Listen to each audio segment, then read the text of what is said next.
Hey everybody, welcome back. In this video, we're going to cover a little bit more on Node and then more specifically, what is a Node module or what is a module? Because when we're writing programs in Node, we do it in a modular way, and this makes it easier for us to manage our program as it gets larger and larger, and it also helps us. There's some pretty cool tricks with it. We'll go over a few of the different patterns in further episodes.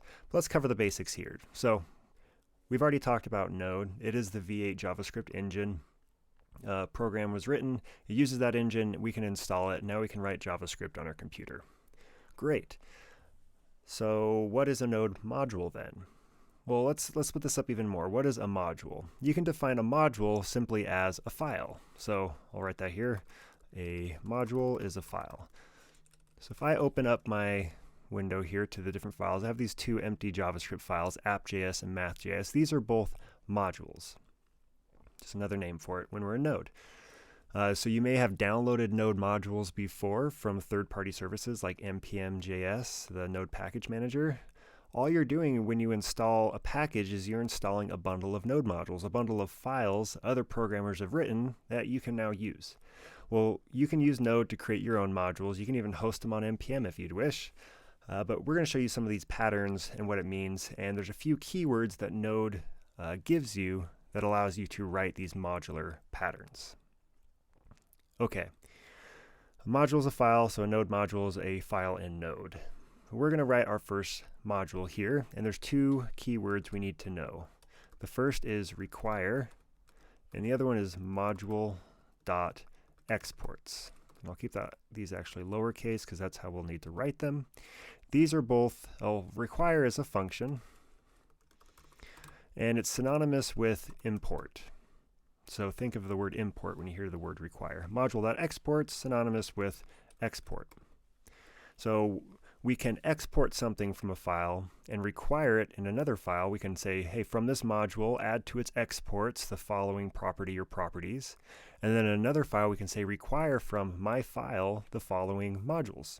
And that way we can create these patterns of import-export and keep things in their own little files, making it easier to manage overall. So what I'm going to do here is in this math file, I'm going to write a function called sum that takes two numbers, an a and a b, and returns a plus b. So this is my math module. This is where maybe I'd write all my math functions. So now I need to make this function available to my app file where I'll actually be using it and implementing it into my program. Well, first and foremost, I need to make this available to other files in my directory here. And the way that I do that is again with the words module.exports. And it's exports because you can export a single thing or you can export a bundle of things. Right now, we're going to export a single thing. We're going to say module.exports equals a function called sum, our function here. So now we've exposed this function. It is now available to be imported or required. So now I can go to the file where I would like to use it, and I'll declare a variable. I'll call it sum, and I'll set it equal to require, which is a method, or a function, sorry. And what I need to give require is either the name of the Node module I've just installed, or the path, the relative path to the file where I have an export. Now, since I'm using my own file here, I need to set the relative path. You know, they're sibling files here. So I will say, in quotes, /math.js.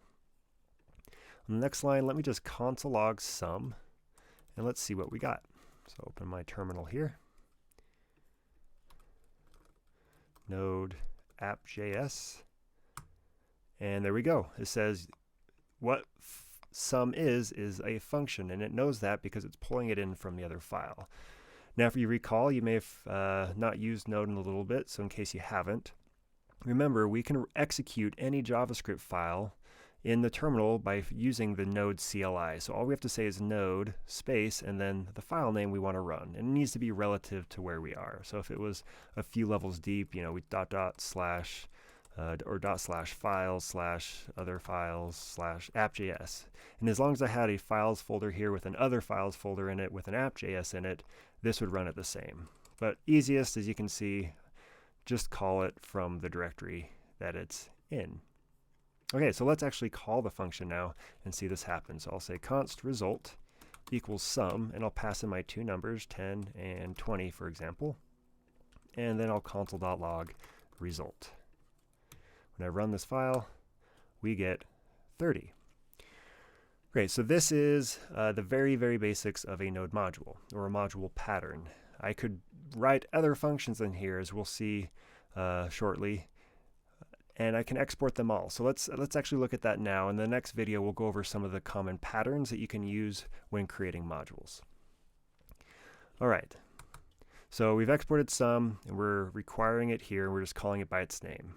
It is important to note that this is just a variable name. I can call this anything I would really like to call it, and it'll work the same, because I'm saying require whatever the export is from this file and call it this for my app.js file. But I like myself, I like knowing what I'm working with, so I'm going to call it what it is, this function sum. All right, well, let's add another function to this math file. Let's say function subtract takes two numbers and returns a minus b. Now, how do I get both of these available as an export? I can't duplicate this line. What this is doing is saying the module.exports is this function, and then I'm overriding it and saying now it's this function. What I really want is both. So think to yourself, what is a data type that can hold other data types? Now you might be thinking of two, you might be thinking arrays and objects, but the case that we want to use for this is an object. So module.exports can either export a single function or it can export an object. So we're going to open up an object here, and we'll say export a function called sum, set equal to my function sum, and the function subtract equal to my function subtract. So now my exports is an object. Great. So back on my app.js file, let me get rid of this. Question for you. What is this data type now? If I were to console log sum, what would we see in the console below? Well, let's try it out. There we go. So it's an object now, right? It's the exact thing that I exported from this file.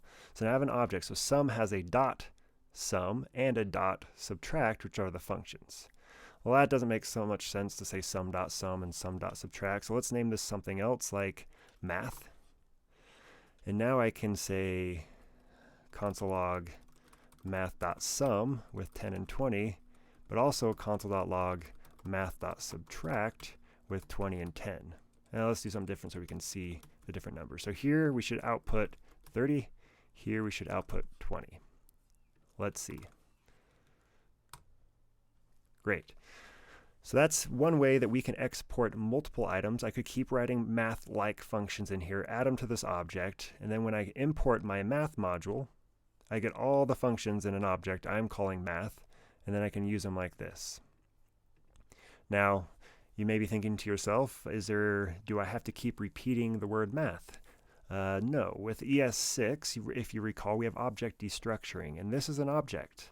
So when we require something from a file, we can open up an object here and say, actually give me these specific things.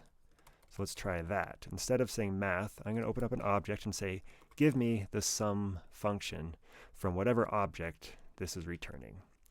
So now if I console log sum with 10 and 20, we'll see that it's calling just the same.